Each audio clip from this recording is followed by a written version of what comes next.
Bien, pues muy buenas tardes a todos. Mi nombre es Mercedes Valladares Pineda y formo parte de CIETAR España, que es la organización que está realizando estos webinars.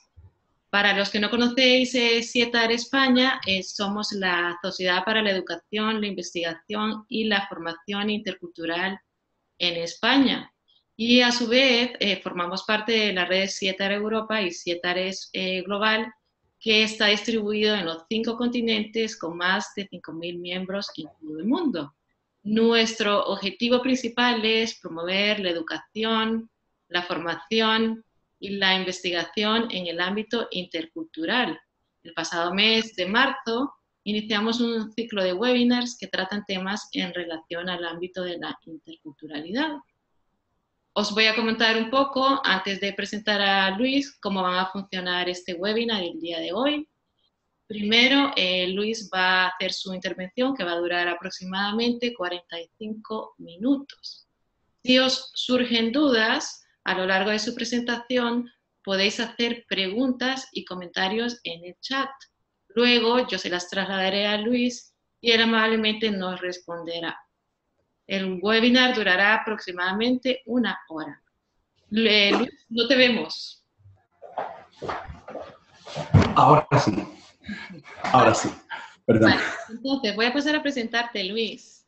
Pues nada, tengo el placer de presentaros el día de hoy a Luis Muiño, que nos va a hablar de un tema muy interesante. Hemos titulado su webinar Expatriado Inmigrante, ¿afecta de la misma manera a la salud mental?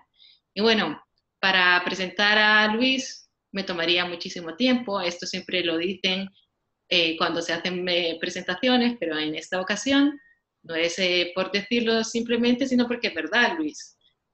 Así que he dividido yo tus facetas como profesional en varias fases. Primero, como escritor. Luis ha escrito varios libros, entre ellos ha escrito sobre el fenómeno de la inmigración.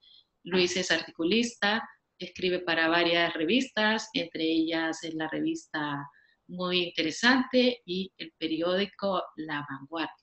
Luego Luis tiene otra faceta. No sé cómo llamarte, Luis, pero yo creo que la gente me va a entender si digo que tienes una faceta como de locutor, porque hemos investigado tu página web y hemos encontrado numerosos podcasts de temas tremendamente interesantes, sobre todo relacionados con la psicología y con el comportamiento humano. Y últimamente sabemos que te estás especializando en todos los temas relacionados con el comportamiento en Internet. Es así, ¿verdad, Luis? Es así. Muy bien. Y luego, pues, también he investigado yo sobre tu faceta en el área de la acción social y me he dado cuenta que has colaborado con muchas ONGs, entre ellas Médicos del Mundo, y por eso has tenido la oportunidad de viajar y trabajar con refugiados. Has estado en Kosovo, Angola y El Salvador. Y luego, tu otra faceta también es la clínica privada, pues Luis lleva muchos años trabajando en la clínica privada y ahí ha tenido la oportunidad de ver todo tipo de personas, que no son pacientes, sino personas. Luis tiene un enfoque bastante humanista y bueno, ha tenido la oportunidad de trabajar también con expatriados. Eso significa que son personas de otros países que vienen con condiciones económicas estables y por eso él ha podido hacer un contraste entre las personas que vienen como inmigrantes sin medios económicos y las otras personas que vienen con sus necesidades cubiertas. Por toda esta experiencia personal y profesional, pues consideramos que Luis es la persona idónea para hablarnos de esta temática tan interesante el día de hoy. Y Luis, sin más preámbulos, te dejo con la palabra. Muchas gracias por estar aquí, bienvenido. Muchas gracias, Mercedes. Bueno, quizás lo primero sería comentaros a qué viene el título y a qué viene esta conferencia, ¿no? La temática. Yo hace unos meses estaba impartiendo una conferencia sobre inmigración y una persona del público me hizo una pregunta que me cuestionó mucho, ¿no?, mi forma de entender estos temas. Yo suelo hablar de que mi cultura de origen, gallega, soy gallego de cultura, ¿no?, de endoculturización, ahora hablaremos del término. Bueno, mi cultura de origen es una cultura emigrante y yo hablo mucho de la desmemoria, de la falta de recuerdo que tenemos los españoles, los gallegos con estos temas. Es decir, bueno, la gente se mete con los emigrantes, insulta a veces o usa términos despectivos que son exactamente los mismos que utilizaban con mi familia cuando ellos eran inmigrantes, ¿no? Y curiosamente se nos han olvidado porque muchas personas que han sufrido esos abusos ahora los realizan, ¿no? Y hablando de esto, pues yo decía que nosotros somos una cultura que tenemos experiencia, ¿no?, en estos conflictos transculturales. Y la persona del público me decía que no se podían comparar las condiciones, que no tenía nada que ver lo que había vivido mi familia con lo que ella, por ejemplo, estaba viviendo. Y bueno, al principio me chocó un poco porque de verdad que yo creo que sí, es decir, se trata de inmigración económica, se trata de condiciones difíciles, las que vivieron los míos, pero creo que tenía razón en una cuestión. Ella hablaba, por ejemplo, en su caso, de una cuestión de refugio político. Ella era una refugiada, ella tenía condiciones completamente diferentes, porque ella era una refugiada de un país al que probablemente nunca volvería. Eso es cierto que cambia completamente la mentalidad y la forma de enfocar estos conflictos transculturales. A partir de ahí, pues, empecé a reflexionar sobre este tema y me di cuenta de que cuando hablamos de psicología transcultural, cuando hablamos de temas como estos, solemos olvidar las diferencias que, como tú bien dices, Mercedes, pues puede haber en la prostitución con las que yo he trabajado, africanas o de Europa del Este, y un emigrante económico que venga del norte de Europa y que venga en unas condiciones económicas estupendas. Es radicalmente distinta su forma de entender la transculturalidad, ¿no? De esto quiero hablaros, de estas similitudes, pero también de estas divergencias. Voy a utilizar muchos términos de psicología transcultural, que es la que se ocupa de ver las semejanzas que hay y las diferencias que hay entre culturas, pero también los procesos de adaptación, es decir, qué hace un ser humano cuando vive en una cultura diferente a aquella que le han visto nacer o en la que se ha criado. Eso es lo que llamamos psicología transcultural. La psicología transcultural se ocupa, y yo aquí dejo una definición con la que voy a trabajar. Es una como otra cualquiera, discutible, pero que nos puede servir. ¿Qué es cultura? Pues aquellos elementos que nos han socializado y que determinan, sin darnos cuenta muchas veces, pues nuestro modo de ver el mundo, nuestro modo de situarnos en el mundo, pero también nuestro sistema de creencias, la forma en que nos relacionamos con los demás. ¿Qué ocurre con esto? Que para que la cultura nos marque, tenemos que haber sido endoculturizados, es decir, haber mamado esas normas en una determinada tradición, pero además tenemos que identificarnos con esa cultura. Si no lo hacemos, estamos fuera, y desear ser parte de esa cultura. Esto último es muy importante, ¿de acuerdo? Y es quizás de las primeras diferencias de las que os quiero hablar. ¿Qué os voy a decir yo? Voy a contaros de vez en cuando casos, ¿no? Yo he tenido un paciente iraní, sufí, de tradición sufí, su padre era religioso de esa tradición, que vivía aquí exiliado, pero que de alguna manera se sentía depositario de la tradición sufí. Eso quería decir, por ejemplo, que tenía una idea circular de la vida, de los acontecimientos, del tiempo, todo vuelve a su ser, es parte de la rueda en la que siente un sufí que gira, y de alguna manera eso significaba que no hay que oponerse, que hay que fluir.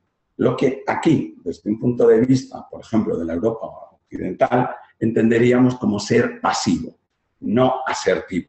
Es decir, no firme, sino, bueno, voy a fluir con la vida. Esa identificación, que es un poco la última frase que os quiero decir, era esencial para él.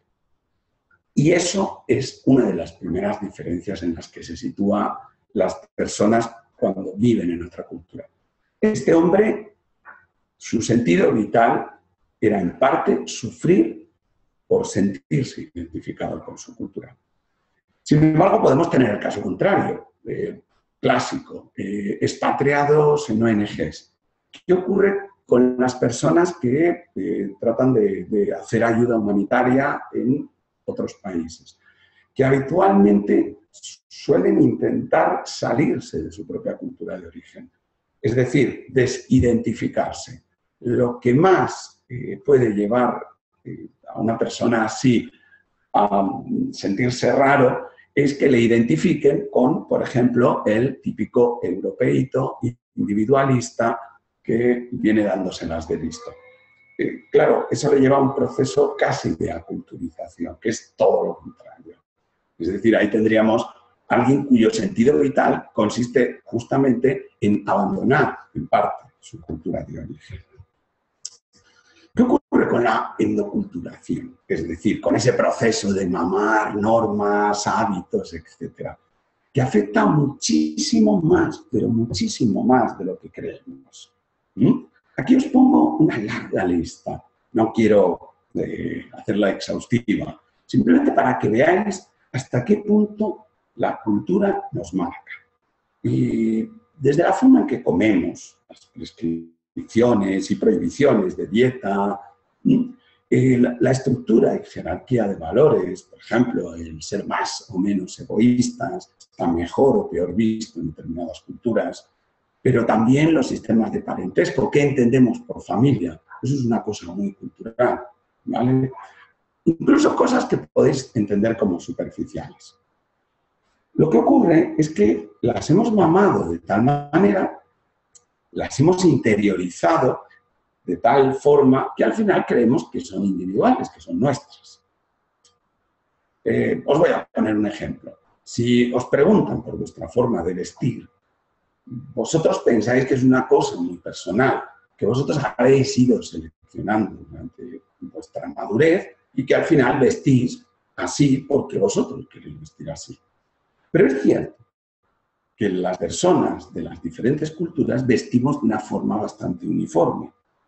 Es decir, la tendencia de los hombres a usar más colores en las culturas, por ejemplo, latinas, sobre todo en las caribeñas, es mucho cultural de lo que las personas que los están usando esos colores creen. La tendencia a ser mucho más grises en el uso del color de los hombres del norte de Europa es mucho más cultural de lo que ellos creen, porque si no, no todos vestirían de forma tan semejante. Lo interiorizamos, como bien nos dice esta viñeta, acabamos por creer que no hemos hecho lo mismo que los demás, que lo hemos hecho nosotros. Para analizar estos temas yo siempre aconsejo una pequeña dinámica cultural, que bueno, trates de pensar cómo te ven las personas de otras culturas. Trates de decidir cómo te ven los demás. Y a partir de ahí, sorprenderte. Aquí os pongo un mapa curioso, divertido, que funciona por internet, de, bueno, qué es lo que realmente caracteriza desde fuera a otras culturas. Yo, como español, veo aquí que, por lo visto, somos líderes en el uso de cocaína. Obviamente, yo no me identifico con esto. Igual que me imagino que no se identifica, pues, por ejemplo, alguien de Gran Bretaña con el ser líderes en cantidad de movimientos fascistas, o imagino que no se sienten identificados otros países en cosas que aquí ponen, ¿no? Pero en realidad las personas de otros países nos ven de una manera bastante uniforme.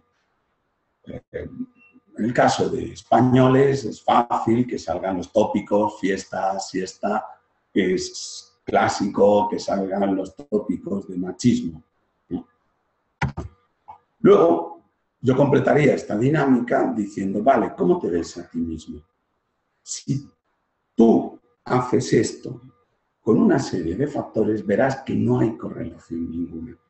Es decir, la forma en que te ven los demás no tiene absolutamente nada que ver con la forma en que tú te ves a ti mismo. La forma en que te identifica con tu país no tiene nada que ver.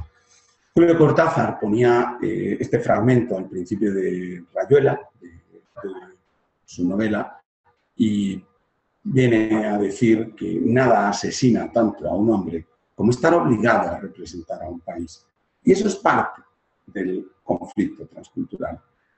Las personas casi pasamos, cuando vivimos en otra cultura, a ser una especie de estereotipo, a ser una especie de caricatura de aquello que los demás piensan que es nuestro país. Y esa lucha es muy diferente cuando uno es un refugiado, cuando uno es un expatriado, cuando uno es una mujer que ejerce la prostitución o cuando es un inmigrante. ¿Cómo afecta en todo caso el cambio de cultura? Es de lo primero que os quiero hablar, porque hay algo que sí es de alguna manera común. Lo voy a poner con un nombre, un palabra, como otro cualquiera, para un poquito identificarnos, ¿no? Le vamos a llamar estrés aculturativo. El hecho de estar viviendo en otra cultura nos demanda una especie de hiperalerta constante. Nos demanda estar continuamente en estado de activación. Es algo cansado, ¿no? Eso seguro, porque es de activación continua. Por ejemplo, la sobrecarga cognitiva nos supone tener que actuar casi siempre de una manera consciente y voluntaria. Un inmigrante, un paciente, me contaba, transcribo casi literal, que se sorprendía porque no podía hacer nada como si fuera un hábito. Todo lo que hace siempre, que hacía antes de una manera automática, aquí lo tiene que pensar. No conoce las claves porque no ha estado antes. Y eso le producía un gran cansancio, ¿no? Él me decía que, aunque es una persona adulta, casi todas las cosas las hace como si fuera la primera vez. Se siente como un niño. Se tiene que acomodar a hábitos, a ritmos, a actitudes. De repente tiene que pensar qué dice, porque a lo mejor lo que dice le está sentando mal a la otra persona. De hecho, eso le producía una gran fatiga. El adaptarse incluso a una segunda lengua, en este caso, también porque había equívocos, había sobreentendidos que él no cazaba.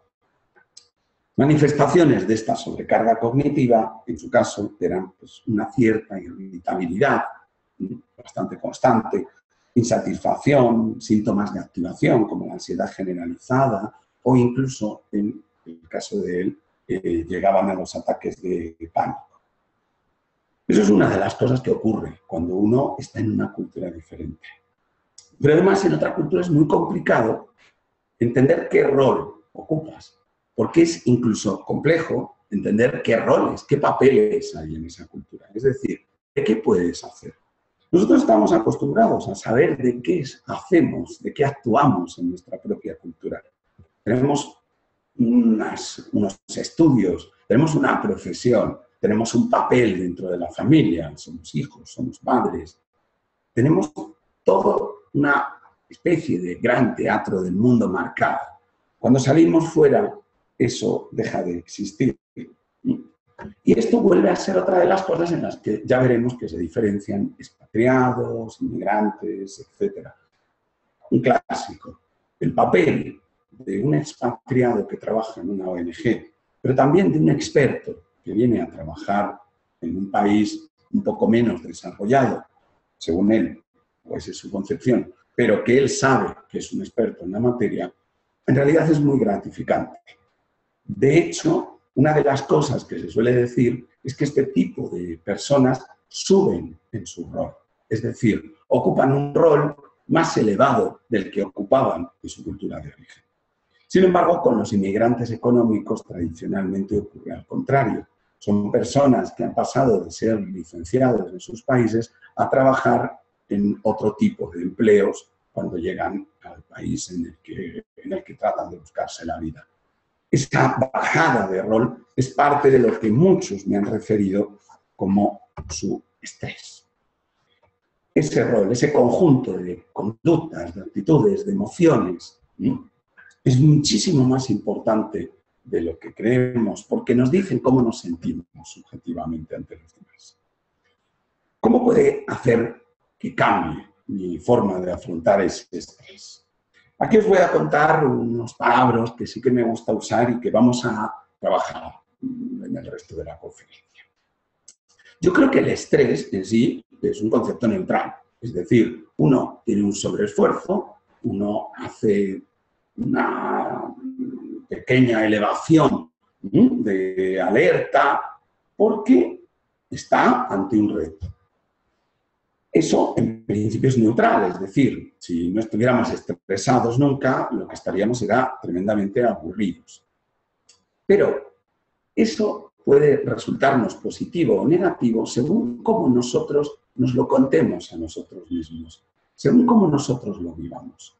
La forma positiva de vivirlo es lo que llamamos eustrés. El eustrés se da cuando yo afronto ese reto con la sensación de que voy a poder responder a las nuevas demandas. Sé que es difícil, sé que voy a tener que hacer un esfuerzo, pero como otras veces lo he hecho y me ha resultado, tengo la sensación de que con esto también voy a poder. Y además creo que el sobreesfuerzo tiene un sentido vital claro. Por ejemplo, yo soy una persona que vive ese estrés porque soy una persona que voy a intentar echar una mano con Médicos Sin Fronteras en África. Yo le doy un sentido, es algo voluntario que yo quiero hacer. ¿Cuándo es negativo? Cuando una persona se siente desbordada porque cree estar indefensa ante sus nuevos retos. Y cuando piensa que además el esfuerzo se le ha venido encima, no es algo que él quiera hacer, es algo que le ha ocurrido, es algo que la vida, la mala suerte, las circunstancias económicas o las guerras de su país le han llevado a tener que hacer. Eso es lo que vive la inmensa mayoría de los inmigrantes económicos y, desde luego, la práctica totalidad de los refugiados. Es esa sensación de que el esfuerzo se me ha venido encima, que no forma parte de un sentido vital. Yo no quería migrar, pero he tenido que hacerlo. Claro, ¿qué ocurre? Que no solemos distinguirlo cuando hablamos de psicología transcultural. Es decir, decimos, bueno, esta persona es que está poco abierta a la nueva cultura, esta persona está chocando, esta persona está cerrada. Vale, esto es error fundamental de atribución, lo llamamos así en psicología, cuando tendemos a echarle la culpa a la persona, cuando tendemos a echarle la culpa a su grupo de referencia, es que los no sé quién son así, son muy cerrados ellos. Es que cuando migran no se abren, ¿vale? En vez de darnos cuenta de que la causa real está en las circunstancias. Bien, es que los no sé cuántos migran por motivos económicos, no quieren. Con lo cual, probablemente es bastante lógico que estén un poco cerrados. Vamos a ver esto variable por variable. Vamos a utilizar unas cuantas de la psicología transcultural habituales. Voy a empezar con el individualismo y el colectivismo, que es una variable de referencia muy típica.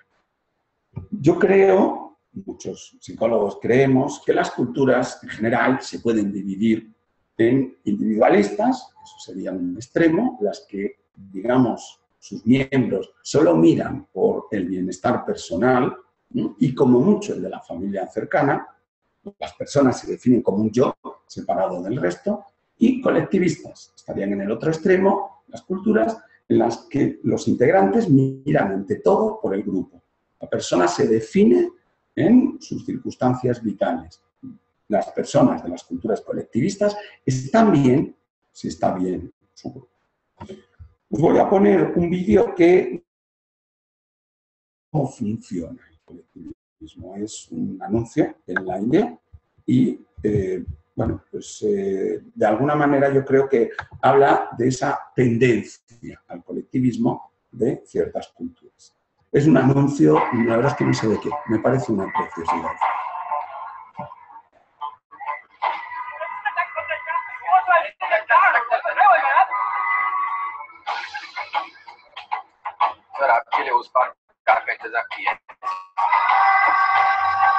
Comienza, como veis, con una historia individualista.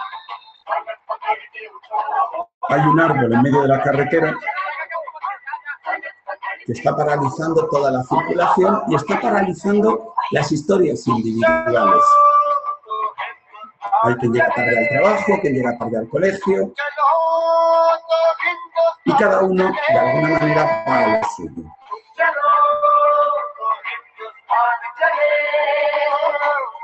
Todos deciden desaparecer y dejar el árbol ahí, hasta que llega un niño.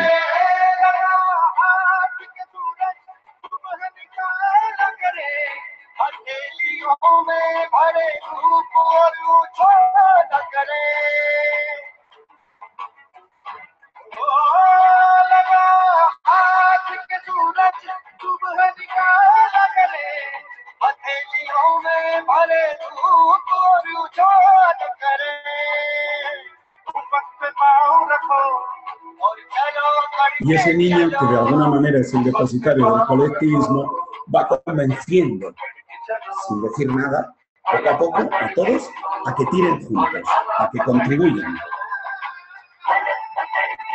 Entre todos, se llevan el árbol del camino. Y este último plano muestra ese colectivismo, ¿no? De muchos individuos, muchos egos, unidos en torno a un objetivo.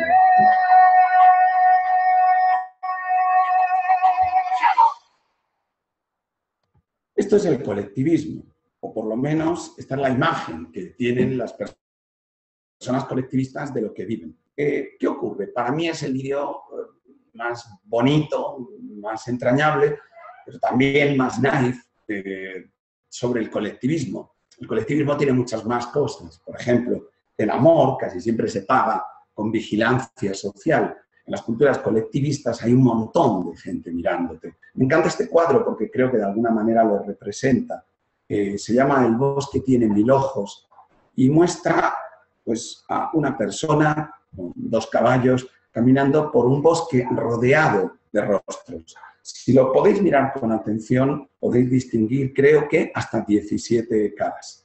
Eso es para mí también el colectivismo. Es decir, las culturas colectivistas también hacen pagar con presión social lo que les ocurre a las personas. El concepto colectivista de uno mismo funciona así. Aquí os pongo un estudio interesante. El 80% de las características individuales que listaban los chinos, en realidad, un experimento hecho allí, en realidad tenían que ver con sus múltiples grupos de referencia. Es decir, yo soy muy tozudo porque los de mi región somos muy tozudos. Yo soy muy esforzado porque en general en el sur somos muy esforzados. Todos lo hacían en función de su grupo de referencia.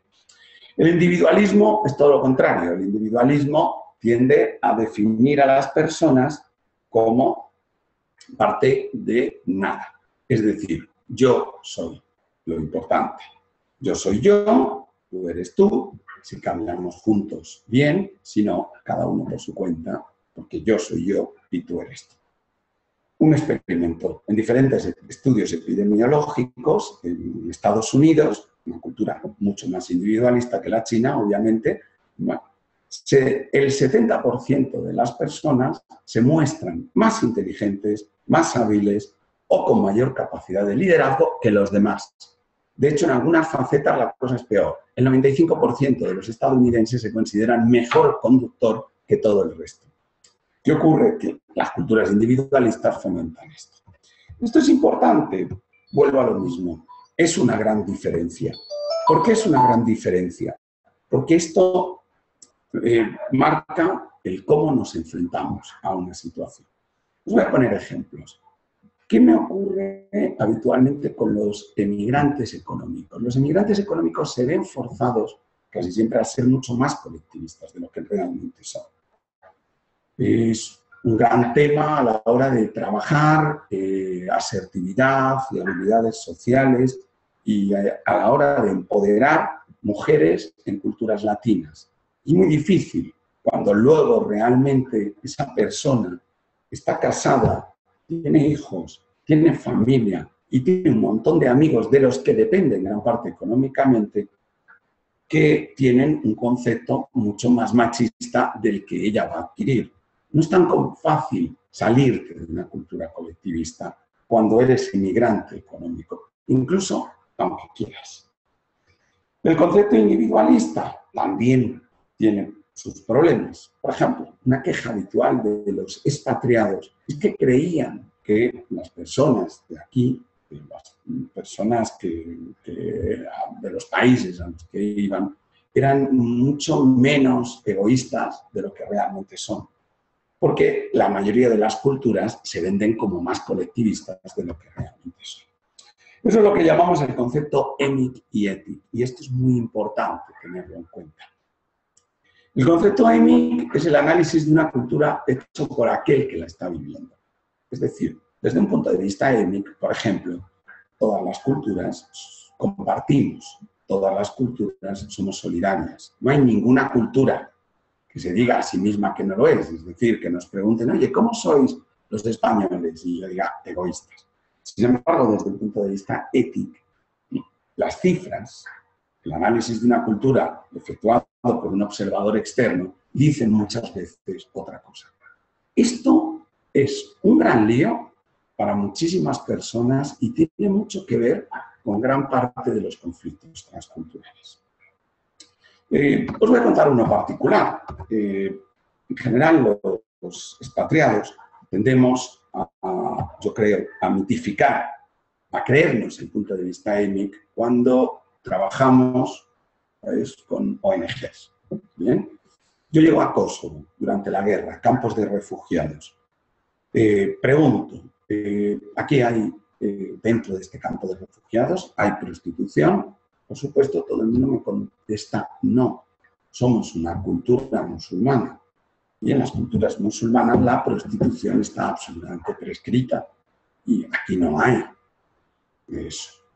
Eso es el punto de vista étnico. Sin embargo, yo empiezo a preguntar y sacar cifras.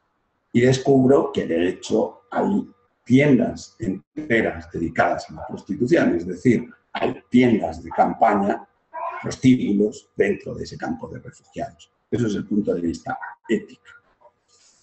Ese conflicto con otras personas, porque cuando yo empiezo a decirlo, oye, yo creo que aquí hay personas, porque a mí es un tema que me toca mucho visceralmente y yo quería trabajar con esas mujeres, cuando yo empiezo a contarlo, pues tengo conflictos con mucha gente que cuenta con que el punto de vista émic hay que creérselo y además hay que respetarlo, aunque sea mentira.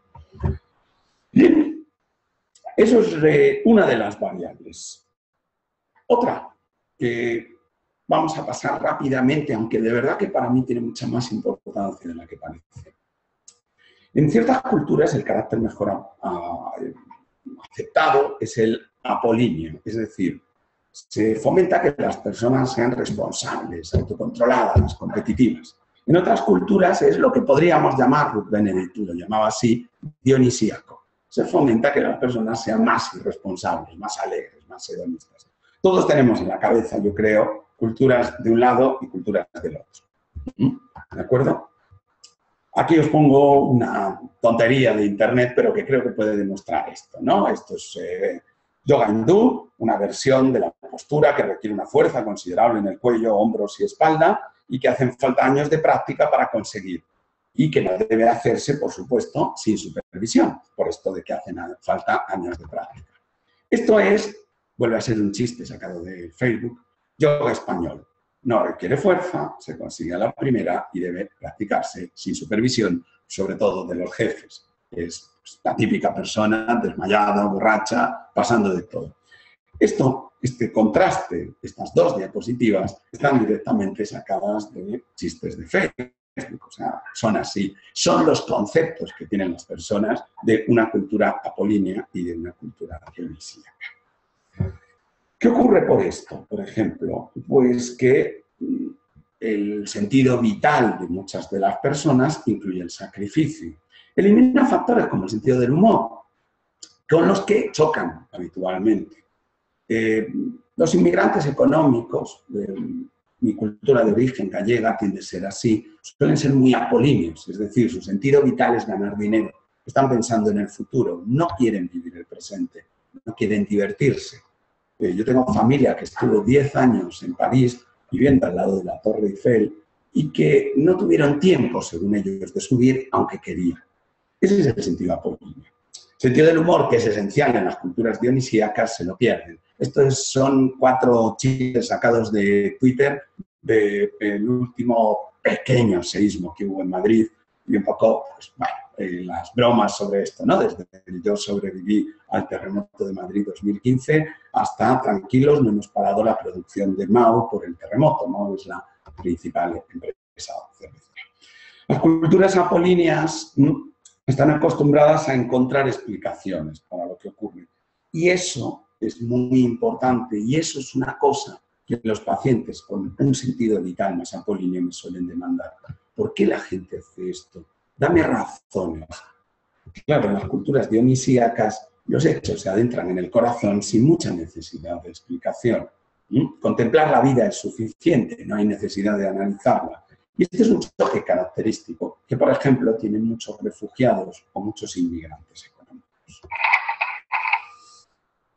Las culturas apolíneas, las personas tienden a tener muy poca tolerancia a la incertidumbre. Siempre lleva mal esa idea de esto no es explicable. Lo último, y ya a partir de aquí pues voy a cerrar, es el que existen culturas más expresivas y más reservadas. También vuelve a ser un choque característico en psicología transcultural y que afecta de forma diferente a inmigrantes, a refugiados, a personas que viven expatriadas en unas mejores condiciones. Las culturas más expresivas tienden a exagerar las emociones, tienden a decirlas más de lo que realmente tienen, ¿no? Casi es como una cultura representativa. Es esto que contaba la Lupe, ¿no? El teatro, lo tuyo es puro teatro. Bien, es esa idea, ¿no? De exagerar las emociones porque el que no llora no mama. Las culturas más reservadas tienden a dosificar las emociones ante los demás. En general, por ejemplo, se entiende que mi cultura de referencia, la gallega, tiende a reservada. Dosificamos las emociones y sobre todo las transparentamos solo delante de... ¿Qué ocurre con todo esto? Que no es fácil para las personas analizar cómo se expresan las emociones en una determinada cultura. Y eso a los expatriados les pone muy nervioso, por ejemplo, muy nerviosos. ¿Qué ocurre? De repente, bueno, yo estoy en una cultura reservada. Me cuesta darme cuenta de qué siente la gente o qué piensa la gente. Necesito mucho tiempo. Y eso, esa necesidad de acelerar suele producir muchos conflictos transculturales. Es algo que, por ejemplo, en los inmigrantes económicos no suele ocurrir, porque los inmigrantes económicos suelen estar más en contacto con su cultura de origen, con lo cual están mucho más ligados a ella. No necesitan tanto saber qué es lo que les está ocurriendo a las personas que tienen enfrente. Esto habitualmente se traduce en problemas que son difíciles de resolver en las personas que tienen complicado conseguir la tensión interpersonal, la tolerancia a la tensión. ¿Qué es esto?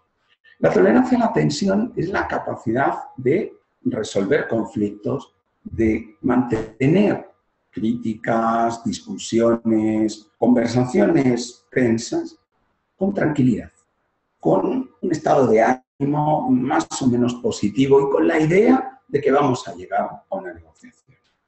La gente que tiene tolerancia a la tensión interpersonal, las personas que la sobrellevan bien, no se ponen excesivamente nerviosos, entienden que hay conflictos, parte de la vida. Las personas que les falta tolerancia a la tensión interpersonal, les dificulta mucho esta sensación de preguntar al otro, de cuestionar, de analizar las normas, de la cultura en la que están inmersos y que no es la suya. Claro, esto vuelve a cambiar muchísimo si eres un expatriado que se siente de alguna manera superior, que es algo que está en la mente de muchos expatriados, o si eres un inmigrante económico que lamentablemente se suele sentir por debajo, por aquello que hablábamos del rol. Para ellos, para los inmigrantes, he visto que suele ser muchísimo más difícil el mantener las situaciones de tensión.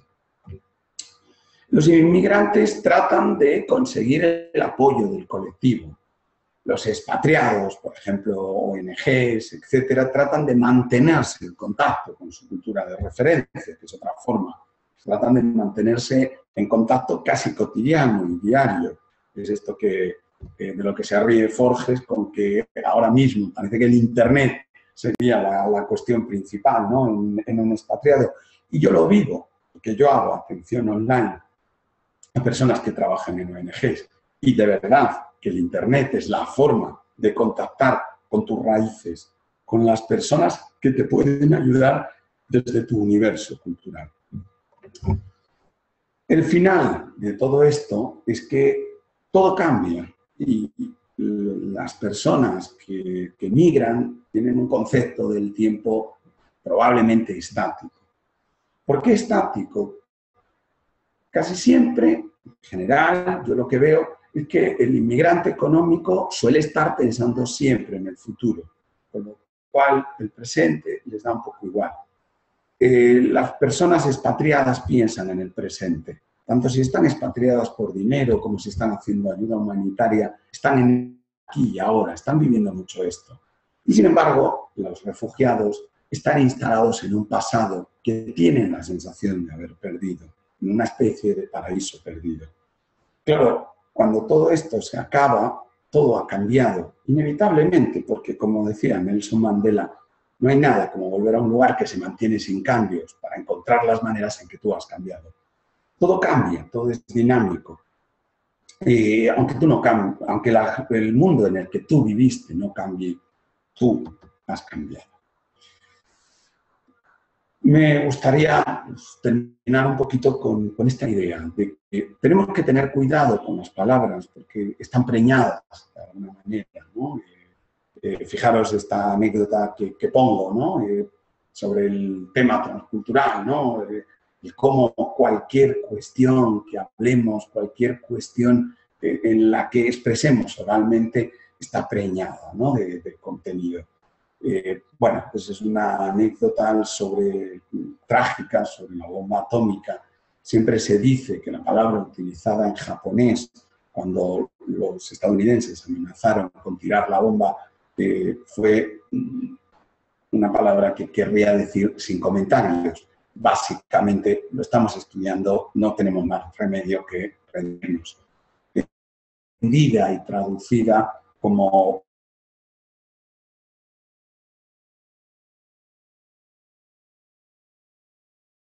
estáis diciendo, y por eso se tiró la bomba atómica. Las palabras en cada cultura significan una cosa completamente distinta. ¿Qué debemos hacer? Debemos ayudar a la gente a tener una narrativa, ayudar a las personas a tener una narrativa sobre el mundo y sobre todo sobre el conflicto, adaptativa, que sea sana a ellos. Porque si te opones, si realmente estás a la contra, si no quieres entender nada de esa nueva cultura, si quieres escaparte de tu cultura anterior y tampoco entender nada, llegamos a frases como estas, que es la que sentían, por ejemplo, los indios de Dakota ante lo que estaban haciendo los estadounidenses. Llegamos a frases tremendas de gente que yo he tenido en los dos extremos que no ha entendido realmente nada, porque no han querido entenderlo, porque no han podido. Prostitutas, mujeres que ejercían la prostitución, que me preguntaban, oye, ¿y aquí no vais a la playa continuamente? Estoy hablando de Madrid, lugar donde no hay playa. Y ellas, en ese mundo de esclavitud terrible que estaban viviendo, no podían ni saber dónde estaban. inmigrantes económicos, o uno norte de Europa, me decía, ya aquí nadie trabaja, ¿verdad? Si no queremos se disloca, es un poco lo que hablaba de vivir de una manera completamente arbitraria. Esto es una ilusión óptica, que es ver hacia un hombre mirando hacia la derecha, un hombre mirando de frente. Y al final, acá en el ser humano es como nos contamos el cuento a nosotros mismos. Es decir, cómo conseguimos que una situación de estrés se convierta en estresante, positiva o distresante, negativa. El hecho de vivir entre dos culturas, tener unas raíces y ser algo nutritivo, algo que nos dé fuerza. Acabo con unas palabras de Harlene Ardenson, que es una psicoterapeuta que a mí me gusta y que dice que la vida es el asunto de contarnos a nosotros mismos historias acerca de la vida, de saborear historias acerca de la vida contadas por otros y de vivir nuestras vidas de acuerdo con tales historias y de crear historias nuevas, es decir, de nutrirnos con otras historias y más complejas aún acerca de esas historias. Y esta composición es lo que hablamos acerca de la vida, no es lo que contamos, es la vida en sí. La vida es realmente el cuento que nos contamos a nosotros mismos. Os dejo con algunas ideas sobre transculturalidad últimamente a partir de series, de películas y de, bueno, sobre todo de series y de películas, pues os dejo ahí. Alternando mis referencias para dudas, opiniones, por supuesto, además de las preguntas que me hagáis ahora, escribirme, hablarme, que, bueno, estoy dispuesto a todo lo que he contado, tratar de daros referencias para ampliar. Muchísimas. De acuerdo, Luis, muchísimas gracias. ¿Me escucha bien? Perfectamente. Vale, pues tenemos aquí una pregunta bastante interesante. Un inmigrante que lleva mucho tiempo en España y que no ha solucionado su problema económico, continúa en estado de alerta. Perdona, Mercedes, ahora sí te pierdo. ¿Ahora me escuchas? Ahora sí, ahora perfecto. La pregunta es, un inmigrante que lleva muchos años en España y no ha resuelto su situación económica, continúa en... Lo siento. Sí. ¿No me escuchas? Lo siento mucho, te pierdo. No sé si podrías ponérmela por escrito o... Sí, te la pongo por escrito. Entonces, Sí, tienes que acceder a la parte de arriba de tu pantalla sí, y pincha en donde dice chat. sí, Vale, entonces ahí mismo te escribo la pregunta, ¿vale? sí, perfecto. ¿Puedes ver el chat?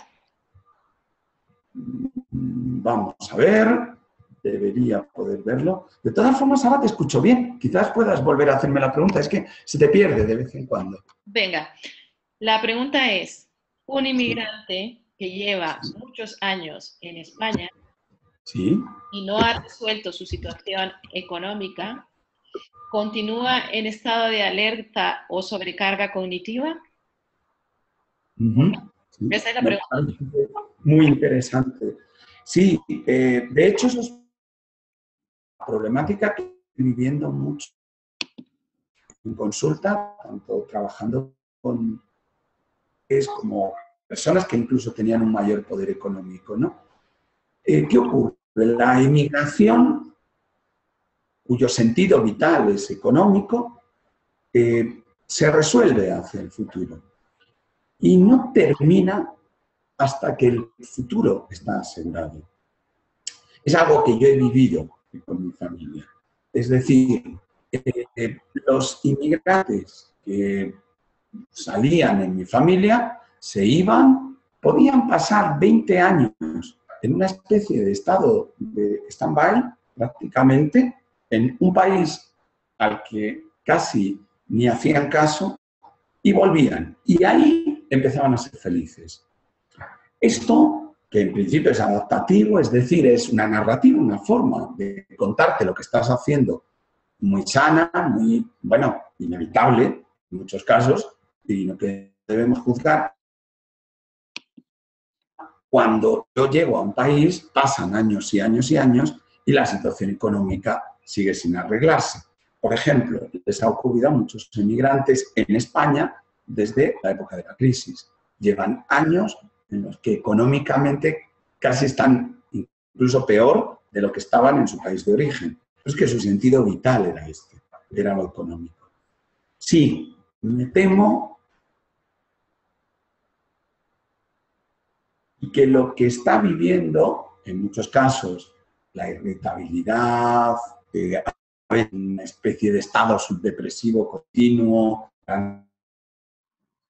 no dejan de ser reacciones normales ante circunstancias durísimas. No dejan de ser las reacciones que tendríamos todos.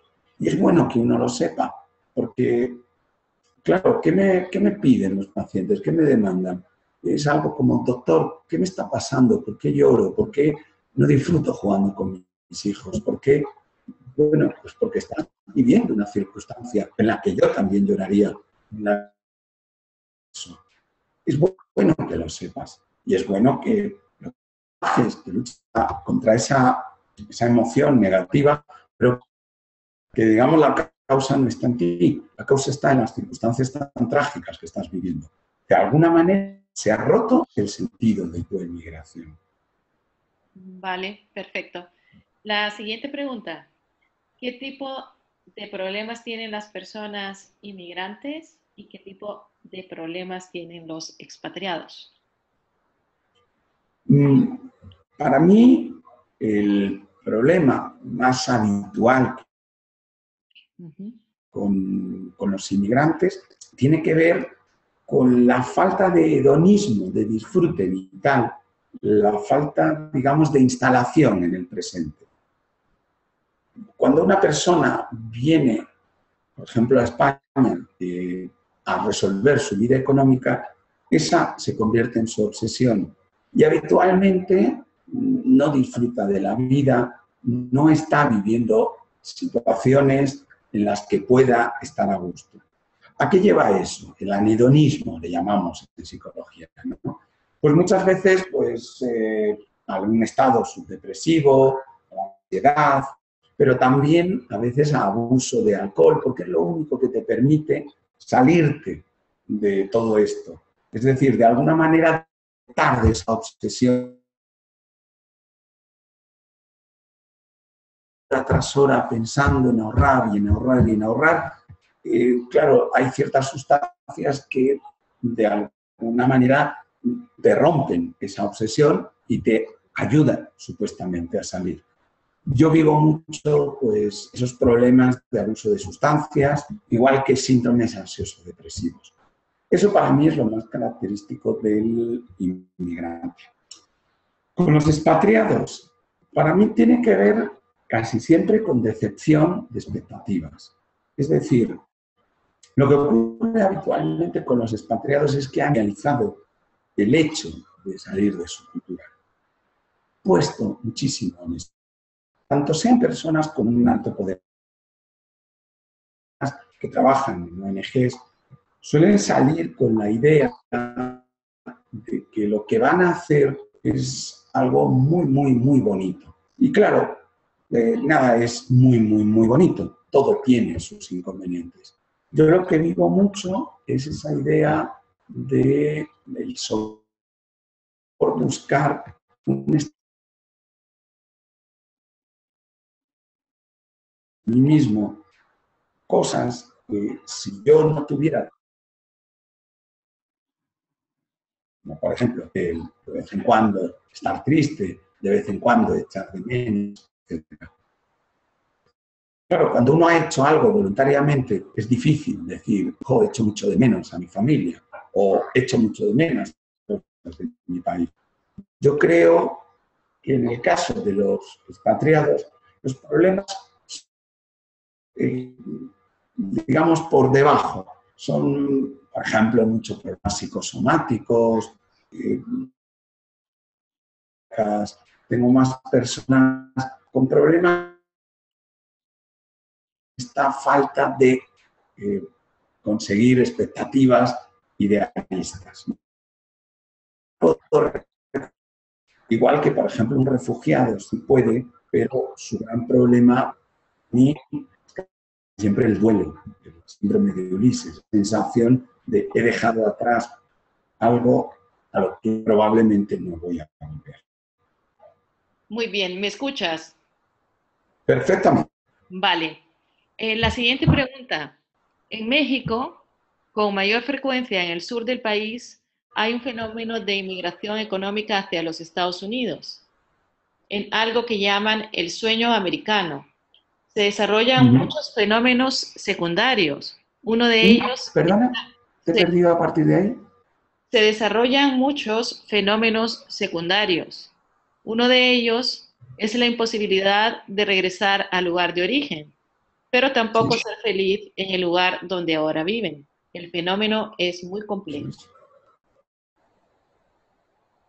Sí, por supuesto.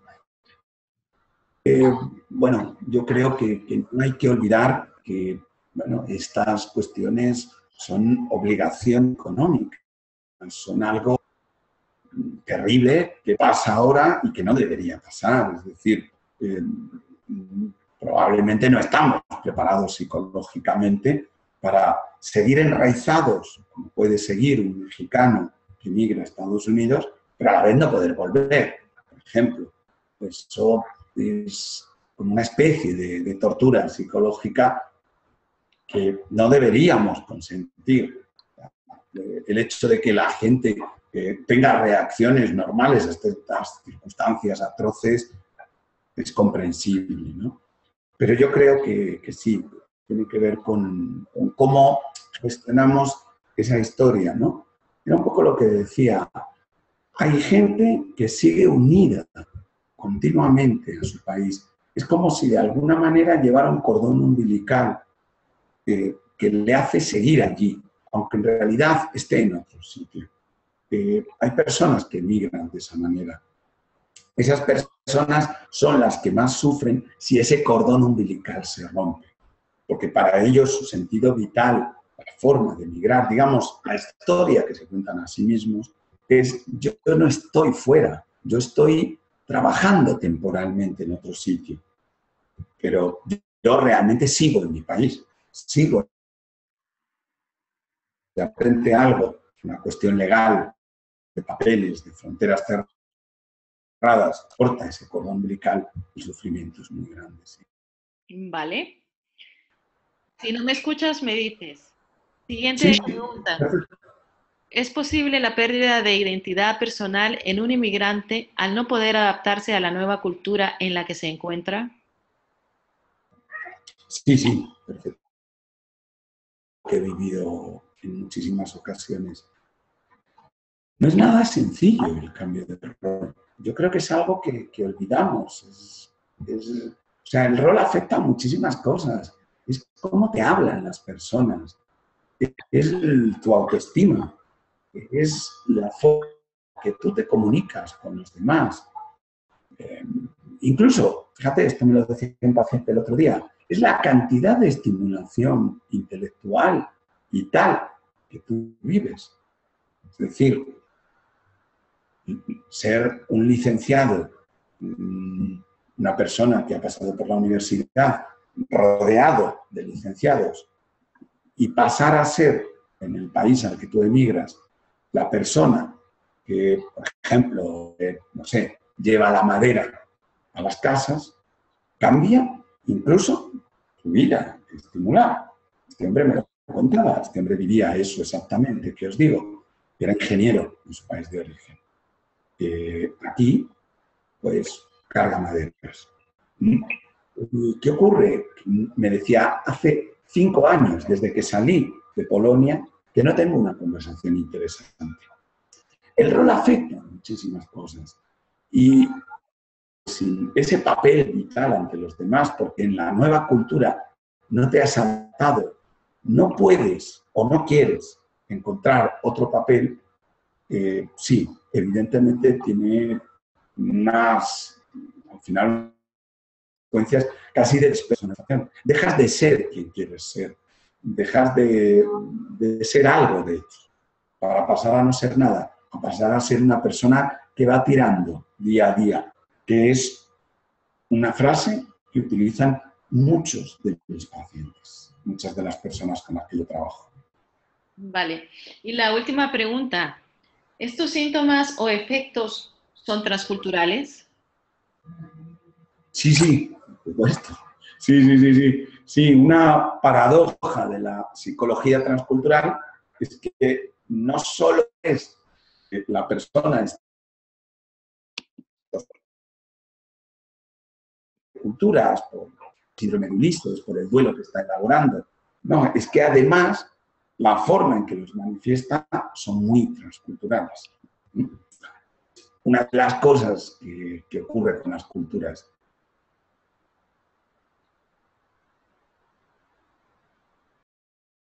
cómo hay que estar cuando estás bien. También nos enseña un poco a poner enfermo. ¿Vale? La incidencia de la depresión en ciertas culturas es mucho mayor. Sin embargo, en otras, la gente tiende a más psicóticos, por ejemplo, a estar más paranoide, a tener mucho miedo a los demás. Y eso es una cosa muy importante cuando se trabaja en esto. No hay que atender a lo que tú esperas ver, hay que atender a cómo manifiestan las personas de esa cultura su malestar, que a veces es con violencia, que a veces es con alcohol, a veces es con falta de disfrute vital. Es que es muy distinto. Yo recuerdo que mi abuela, gallega, nunca me preguntaba cuando yo llegaba al pueblo si yo estaba triste, si yo estaba deprimido. Para ella eran palabras ajenas. Ella me preguntaba, ¿cómo comes? Según yo comiera. Ella decidía que yo estaba bien o no estaba bien. Y cuando yo comía poco, me preguntaba, ¿extrañas? ¿Echas de menos? ¿Te sientes mal? ¿Por qué? Porque comía poco.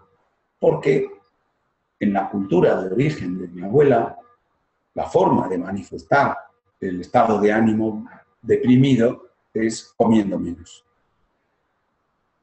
Eso es esencial, ¿verdad? Sí, es verdad. Antes un signo de bienestar emocional era estar incluso un poco rellenito, ¿no? Luis, si te veían delgada, pues lo asociaban con que no Sí, estabas bien sí. y te mandaban a... Sí. Todavía es una cultura que asocia digamos, a estar lo que aquí se entiende como obeso, ¿no? Es Claro. decir, allí probablemente no tienda a ser un síntoma negativo, ¿vale? Estar obeso, sino comer. Es un ejemplo, ¿eh? No, Pero como este podéis ver un montón de ejemplos transculturales. muy interesante, Luis. Indudablemente, este es un tema que da para mucho. Sí. Así que, Luis, esperamos contar contigo en otras oportunidades. Y te agradezco muchísimo hoy tu tiempo, tu presencia, la manera tan clara en cómo nos has... Bueno, muchísimas gracias a vosotros y bueno, espero haberos aportado algo. Muchas Vale. gracias. Gracias, Luis. Y aprovecho para comentaros que el próximo webinar se va a llamar En la presencia de lo ausente y es sobre el duelo migratorio y lo va a impartir María Elena Ferrer el 18 de mayo de 2016 a las 20 horas. Así que os mandaremos una invitación a todos y muchísimas gracias por vuestra participación.